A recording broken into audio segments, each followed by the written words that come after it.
मुअज़्ज़ज़ हज़रात व ख़वातीन, आदाब। डॉक्टर खान्स मेडिकल जोन में आपको खुशामदीद कहते हैं। हम आज एक दिलचस्प मौजू पर हम गुफ्तगू करेंगे, यानी इंजेक्शंस और टैबलेट्स। जब कोई इंसान किसी मरज़ में मुब्तला होता है तो डॉक्टर से रुजू होता है। डॉक्टर तशख़ीस के बाद दवाएं प्रिस्क्राइब करता है। टैबलेट्स भी होते हैं, इंजेक्शंस भी।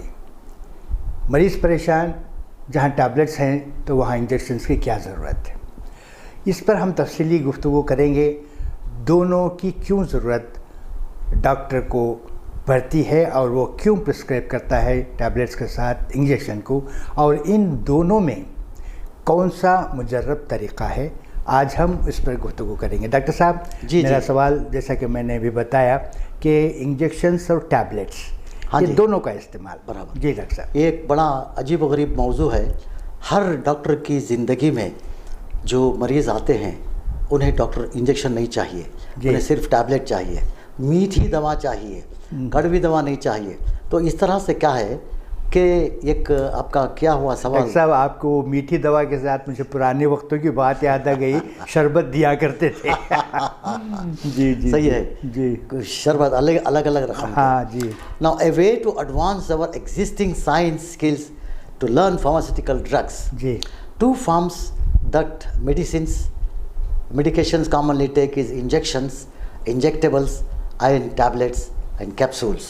हालांकि दो का आपने जिक्र किया है, इंजेक्शन या टैबलेट, लेकिन दवा के दाखिल, इंसान को दवा को दाखिल करने के कई तरीक़े हैं। जी। जैसे आँखों के लिए ड्रॉप डाले जाते हैं और ज़ख्मों को ऊपर से दवा लगाई जाती है ना, ये दवा लगाई जाती है, मरहम खाने के लिए मरहम पट्टी वगैरह करते हैं जी। और इंजेक्शन में भी दो तीन तरीक़े के हैं। एक जिल्द के बीच में दी जाती है, जिल्द के नीचे दी जाती है। एक ग्लूटील रीजन जहाँ पर के मसल ज़्यादा होते हैं वहाँ पर भी दिए जाते हैं। एनीवे, सम पेशेंट्स, अब क्या है कि there are some patients who do not capable of taking tablet form medications due to certain conditions such as vomiting or being unconscious. In such cases, injections would need to be administered as a treatment because tablet would not be possible to do that. मान लीजिए कोई बेहोश शख्स है, अब उसको दवा देनी है तो क्या करेंगे? दवा तो नहीं पिला सकते आप, वो ऐसे ही पिलाएंगे तो वो मुश्किल हो जाएगी। और फिर कोई एक बच्चा है जो टैबलेट नहीं ले सकता, उसको क्या करेंगे?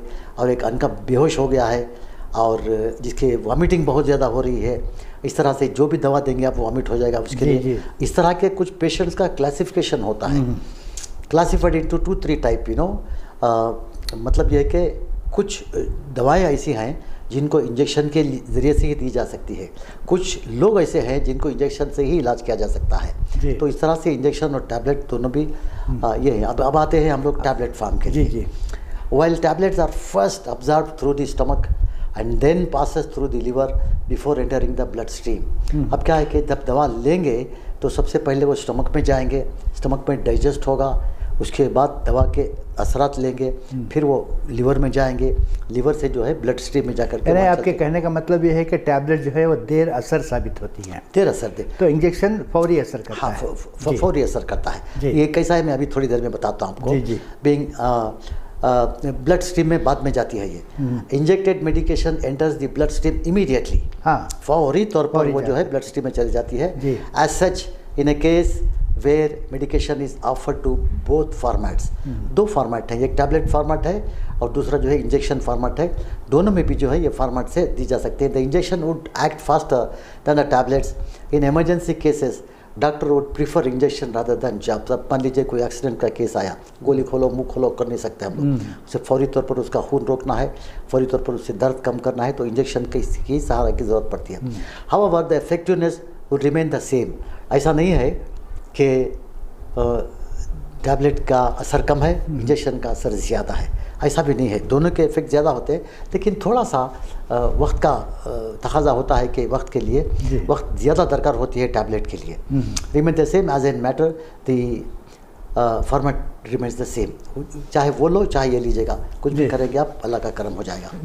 और दूसरी बात यह है कि some medications may provide further benefit in addition to speed when injected. अब क्या है कि अब मान लीजिए बहुत ज़्यादा तकलीफ हो रही है किसी को, दवा खिला के आप आधा घंटा घंटा वेट नहीं कर सकते, ज़्यादा फौरी इंजेक्शन देते हैं जिसको सुलाना ज़रूरी पड़ता है। तो इसलिए जो है injection is for example a pain relief medication that injected will better target the affected area, whereas a tablet will only provide general pain relief and may cause certain side effects. अब immediately injection, जैसा कि कहा मैंने कि वो होता है जो इसमें कभी कभी क्या होता है कि कुछ साइड इफ़ेक्ट्स हो सकते हैं, इतने ज़्यादा नहीं जितने कि आमतौर पर समझा जाता है। अब एक सवाल ये पैदा होता है कि डॉक्टर जो है आमतौर पर इंजेक्शन को ही क्यों ज़्यादा प्रीफर करते हैं। हाँ। तो डॉक्टर्स डिसाइड, जबकि उसका इलाज टैबलेट से भी मुमकिन है, से भी हो सकता है। लेकिन जमी भाई अभी ऐसा है, आज का जो पेशेंट्स का जो ट्रेंड है वो क्या चाहते हैं, इमीडिएट फ़ायदा, फौरी तौर पर फ़ायदा हो जाए उनको। आते हैं तकलीफ़ के साथ, जैसे ही बाहर निकलेंगे उनको तकलीफ़ का आराम हो जाए। लोग जो है वज़न कम करने के लिए भी जो लेते हैं, 1 महीने से दवा खा रहे हैं, वज़न कम नहीं हुआ, क्या हम लोग उसको खुरश कर उसकी चर्बी तो नहीं निकाल सकते। इस तरह से पेशेंट्स में उजलत आ गई है, उनकी सोच है वो। जी उजलत आ गई है, मतलब वो बहुत जल्दी चाहते हैं इलाज को। अच्छा, it needs to get there and how long it should be there at the infection site. Example, after a major surgery, doctor could prescribe a powerful painkiller by IV, which gets the drug circulation right away and the pain receptors throughout the body. But if there is a chronic condition, IV is not at all suitable because a chronic patient does not have the time to sit around, so an oral information is required, like capsules and tablets are required. अब समझो पुराना मरीज़ है एक, जिसको chronic कहते हैं, बहुत बरसों से उसका इलाज चल रहा है। अब उसको आप इंजेक्शन देंगे, ऐसा ज़रूरी भी नहीं है। वो आएगा, बैठेगा, दवा खाएगा, उसको पता है दवा खाने के बाद जो है 15 मिनट के बाद ही उसको फ़ायदा होगा, 1 घंटे के बाद ही उसको फ़ायदा होगा, या रात को दवा खाने से सुबह तक इनको आराम मिलेगा। तो इसके लिए हम लोग इंजेक्शन का प्रिस्क्राइब नहीं करते, इंजेक्शन की ज़रूरत महसूस नहीं करते जी। अभी जैसा कि मैंने तभी कहा था कि इंजेक्शन जो है 3 टाइप के होते हैं, 3-4 टाइप के होते हैं। एक तो आईवी होता है, इंट्रावीनस, और दूसरा एक इंट्रामस्कुलर होती है जो बिल्कुल गोश्त में दी जाती हैं, इन्हें पुट्ठों पर, वहाँ देंगे इस तरह पर जहाँ पर ज़्यादा गोश्त है, जहाँ मसल ज़्यादा होते हैं, वो इनको इंट्रामस्कुलर कहा जाता है। जो वेन में दी जाते हैं उनको इंट्रावीनस कहा जाता है। जो जिल्द के अंदर जो दी जाते हैं उनको इंट्राडर्मल या सबक्यूटेनस कहा जाता है। इंट्रामस्कुलर डीप इंटू द, इस तरह से जो है बहुत से अलग अलग टाइप के इंजेक्शन होते हैं। जो नहीं डॉक्टर साहब, मैं ये जानना चाह रहा था जी कि ये मुख्तलिफ जगहों पर देने की वजह क्या है। अक्सर हम देखते हैं कभी यहाँ देते हैं इंजेक्शन डॉक्टर, कोई यहाँ पुष्ट पर देता है, तो इसकी वजह क्या है? ऐसा है, इंजेक्शन का जो बनावट बनाते हैं वो भी 2-3 तरह के होते हैं। एक इस तरह का सोल्यूशन, एक तरह का तहलील माहौल क्या कहते हैं उसको, यानी कि वो जो बनाई जाती है उसमें अल्कोहल से बनाए जाते हैं, किसी और चीज़ से बनाए जाते हैं जो इमीडिएट ऑब्जर्व होते हैं, जिनके लिए ऑब्जर्वेशन के लिए बहुत ज़्यादा टाइम चाहिए। तो वो जो है ग्लूटिल रीजन पे यहाँ पे पुट्ठे पे दी जाती है, वो ताकि इत्मीनान से आहिस्ता आहिस्ता आहिस्ता फैलता रहे।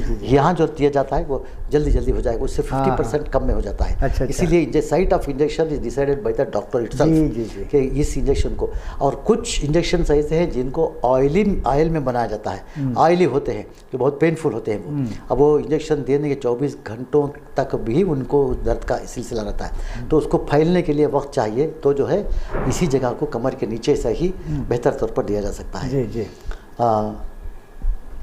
और दूसरी बात क्या है कि अब टैबलेट फॉर्म में क्या है, टैबलेट अगर आप देते हैं, जैसे कि गैस का है तो गैस के लिए भी इंजेक्शंस हैं।